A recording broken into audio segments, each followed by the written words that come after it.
తెలుగు రాష్ట్రాల్లో సంచలనం సృష్టించిన ప్రణయ్ హత్య కేసులో నల్గొండ ఎస్సీ ఎస్టీ కోర్టు సంచలన తీర్పునిచ్చింది. ఈ కేసులో ఏటూగా ఉన్న నిందితుడు సుభాష్ కుమార్ శర్మకు ఉరిశిక్ష విధించింది. మిగిలిన నిందితులకు జీవిత ఖైదు విధిస్తూ తీర్పు వెల్లడించింది. తన కుమార్తె అమృతను కులాంతర వివాహం చేసుకున్నాడనే నెపంతో మిర్యాలగూడకు చెందిన మారుతీరావు 2018 సెప్టెంబర్ 14న సుపారీ గ్యాంగ్తో ప్రణయ్ను హత్య చేయించాడు. కేసును ప్రతిష్టాత్మకంగా తీసుకున్న పోలీసు యంత్రాంగం విచారణ పూర్తి చేపట్టి 8 మందిని నిందితులుగా పేర్కొంటూ 2019లో ఛార్జ్షీట్ దాఖలు చేశారు. సుమారు 5 ఏళ్లకు పైగా కోర్టులో విచారణ సాగగా ఇటీవలే వాదనలు ముగిశాయి. తాజాగా నల్గొండ కోర్టు తుది తీర్పు వెలువరించింది.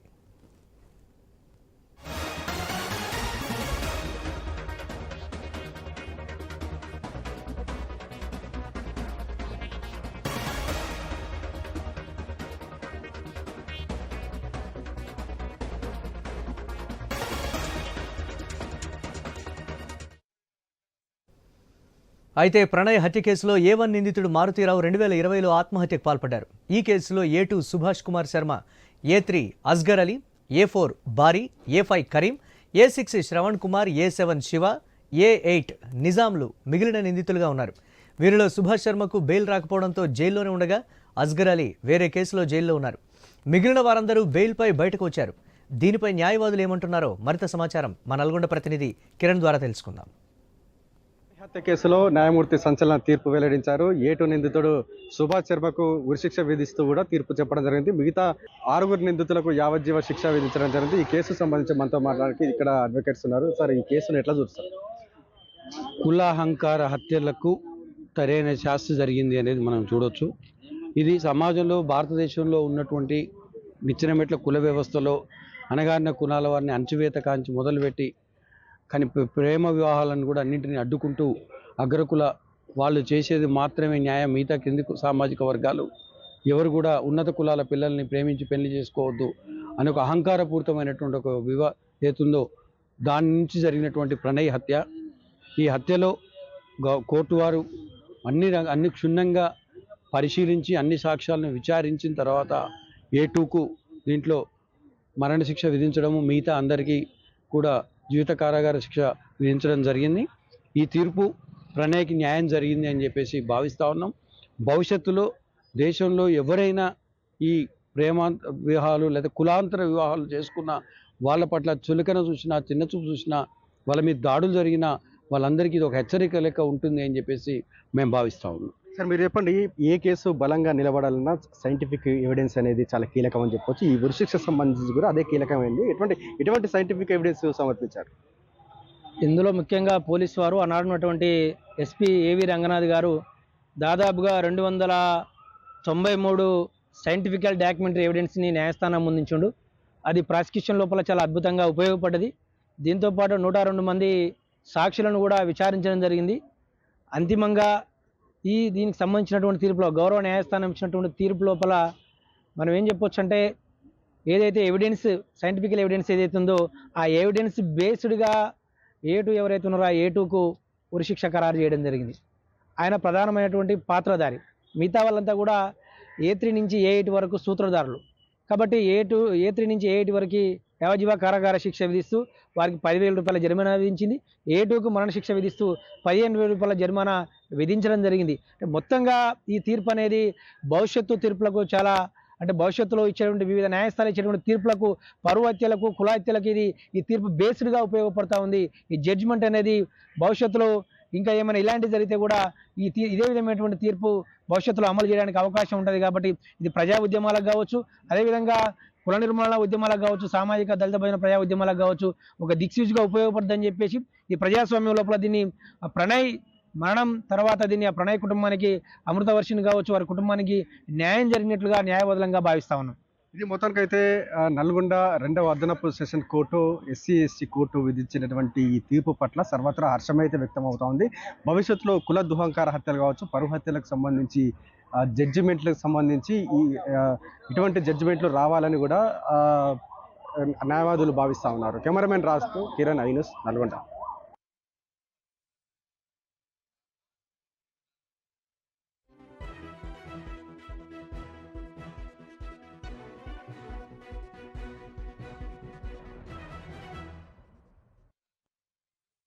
తెలుగు రాష్ట్రాల్లో సంచలనం సృష్టించిన ప్రణయ్ హత్య కేసులో నల్గొండ ఎస్సీ/ఎస్టీ కోర్టు సంచలన తీర్పునిచ్చింది. ఈ కేసులో ఏటుగా ఉన్న నిందితుడు సుభాష్ కుమార్ శర్మకు ఉరిశిక్ష విధించింది. మిగిలిన నిందితులకు జీవిత ఖైదు విధిస్తూ తీర్పు వెల్లడించింది. తన కుమార్తె అమృతను కులాంతర వివాహం చేసుకున్నాడనే నెపంతో మిర్యాలగూడకు చెందిన మారుతీరావు 2018 సెప్టెంబర్ 14న సుపారీ గ్యాంగ్తో ప్రణయ్ను హత్య చేయించాడు. కేసును ప్రతిష్టాత్మకంగా తీసుకున్న పోలీస్ యంత్రాంగం విచారణ పూర్తి చేపట్టి 8 మంది నిందితులుగా పేర్కొంటూ 2019లో ఛార్జ్షీట్ దాఖలు చేశారు.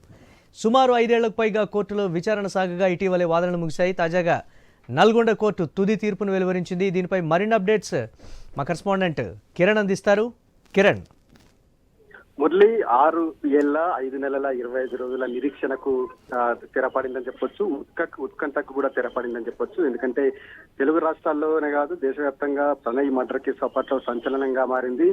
కేవలం తక్కువ కులం అనేటువంటి నేపంతో హత్య చేశారని కూడా అప్పట్లో బాధిత కుటుంబ సభ్యులు అదేవిధంగా వారి తరఫున ప్రజా సంఘాలు పెద్ద ఎత్తున ఉద్యమించాయి. దీంతో 8 మంది నిందితులుగా దోషులుగా తేలుస్తూ ఛార్జ్షీట్ కూడా దాఖలు చేయడం జరిగింది.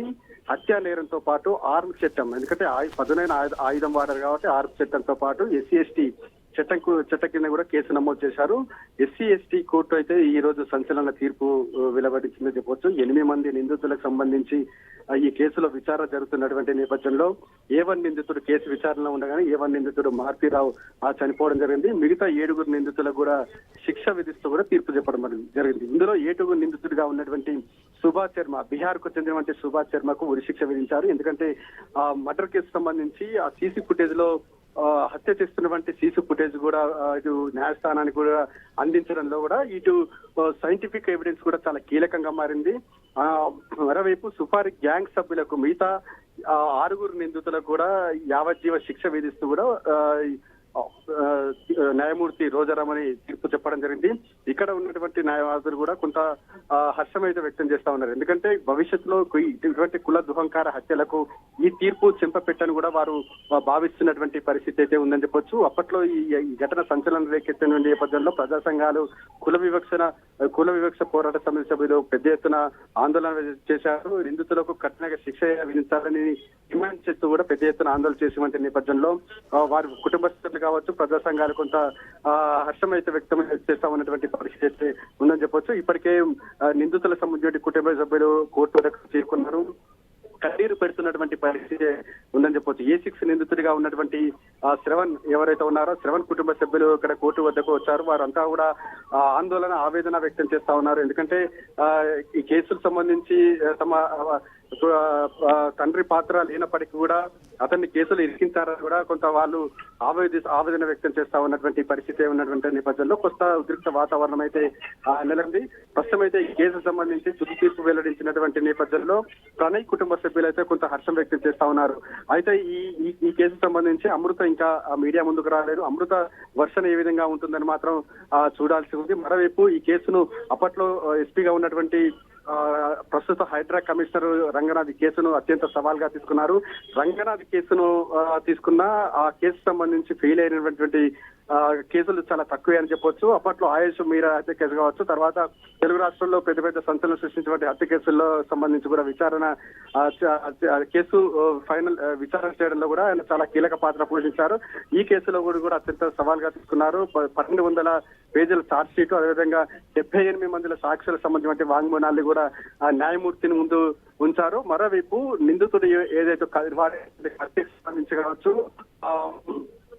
వారు వాడినటువంటి సిమ్ కార్డ్స్, వారు వాడిన వాహనాలతో పాటు అతను తలదాచుకున్నటువంటి లార్జ్ సంబంధించిన డేటా కూడా చాలా కీలకంగా సైంటిఫిక్ ఎవిడెన్స్ లో చాలా కీలకంగా మారిందని చెప్పొచ్చు. ఎందుకంటే కత్తి పట్టుకున్నట్టు వేలిముద్రలకు సంబంధించి అక్కడ ఏదైతే లార్జ్ లో అతను పెట్టినటువంటి సైన్స్ సంబంధించిన పూర్తిగా సైంటిఫిక్ ఎవిడెన్స్ మొత్తం కూడా టాలీ అయినట్టు కూడా తెలుసా ఉంది.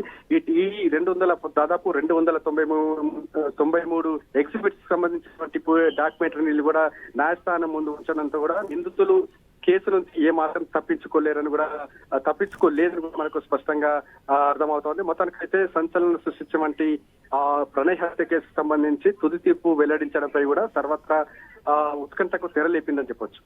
అమృత మౌనం వెనుక ఉన్నటువంటి పరిస్థితి ఏంటి అనేది కూడా చాలామంది వేస్తున్నటువంటి ఒక ప్రశ్న. ఏం చెప్తున్నారు దీనికి సంబంధించి? అంటే ఇప్పటికే ప్రణయ్ వాళ్ళ ఇంటి వద్దకు చాలామంది చేరుకొని ఒకంత హర్షం వ్యక్తం చేస్తున్నారు, మీకు న్యాయం జరిగిందని చెప్పేటువంటి ప్రయత్నం అయితే చేస్తున్నారు. బట్ ఇంత జరిగినప్పటికీ కూడా అమృత ఇప్పటివరకు కూడా బయటకు వచ్చి చెప్పడం కానీ, లేకపోతే ఇంటి వద్దకు ఎవరికి కూడా అందుబాటులో లేదు అనేటువంటి కొన్ని వార్తలు అయితే వస్తున్నాయి. దీనికి సంబంధించి ఏంటి కిరణ్? అయితే మురళి గతం అంటే హత్య జరిగినటువంటి అప్పట్లో కూడా అమృత సంచలనటువంటి వ్యాఖ్యలు చేశారు. ఎందుకంటే తన తండ్రి అయినటువంటి మారుతిరావును ఉరిశిక్ష విధించాలంటూ కూడా అప్పట్లో పెద్ద ఎత్తున ఆందోళన చేశారు. ఆ తర్వాత కేసు విచారణ నడుస్తుండగా 2020 మార్చి 8వ తేదీన మారుతిరావు ఆత్మహత్య చేసుకోవడం జరిగింది. ఈ ఆత్మహత్యకు సంబంధించి కూడా ఇప్పటివరకు ఆయన ఆత్మహత్యకు గల కారణాలు కూడా ఇప్పటివరకు కూడా పోలీసులు వెల్లడించలేదు. ఎందుకంటే అప్పట్లో సంచలనం సృష్టించినటువంటి ఈ హత్యకు సంబంధించి మారుతిరావుపై కూడా గతంలో అప్పట్లో హత్య జరిగినటువంటి సమయంలో పెద్ద ఎత్తున ఆరోపణలు వచ్చాయి. భూములు కబ్జా చేసి పేదల భూములు కబ్జా చేశారని కూడా ఆ వార్తలు వచ్చినటువంటి నేపథ్యంలో ఈ ఇష్యూను కూడా పోలీసులు సవాల్గా తీసుకున్నారు. అతనికి సంబంధించిన ఆస్తులను మొత్తం అంటే ఇంటితో సహా మారుతిరావు ఇంటితో సహా కోర్టు పరిధిలోకి వెళ్ళగలిగింది. దీంతో ఆయన మారుతిరావు రిలీజ్ అయిన తర్వాత ఆర్థిక ఇబ్బందులు చాలా పెరిగిపోయాయి. అందులోనూ నిందితులు డబ్బులు ఇవ్వాలంటూ కూడా అంటే సుమారికి సంబంధించిన డబ్బులు కూడా పెండింగ్ ఉండడం, ఆ డబ్బుల కోసం కూడా వేధించడం వంటి అంశాలు ఆయనకు ఆత్మహత్యకు ప్రేరేపించిన అంశాలుగా కూడా కుటుంబ సభ్యులు భావించారు. ఆ తర్వాత మారుతిరావు మరణం అనంతరం ప్రణయ్ కుటుంబ సభ్యుల వద్ద ఉన్నటువంటి అమృత ప్రస్తుతం అయితే ఆమె తల్లి దగ్గర ఉంటుంది. తల్లితో ప్రస్తుతం అయితే ఆమె వద్దే ఉంటున్నటువంటి పరిస్థితి అయితే ఉంది. ఈ హత్య కేసు సంబంధించి మారుతిరావుని అప్పట్లో టార్గెట్ చేసింది అమృత.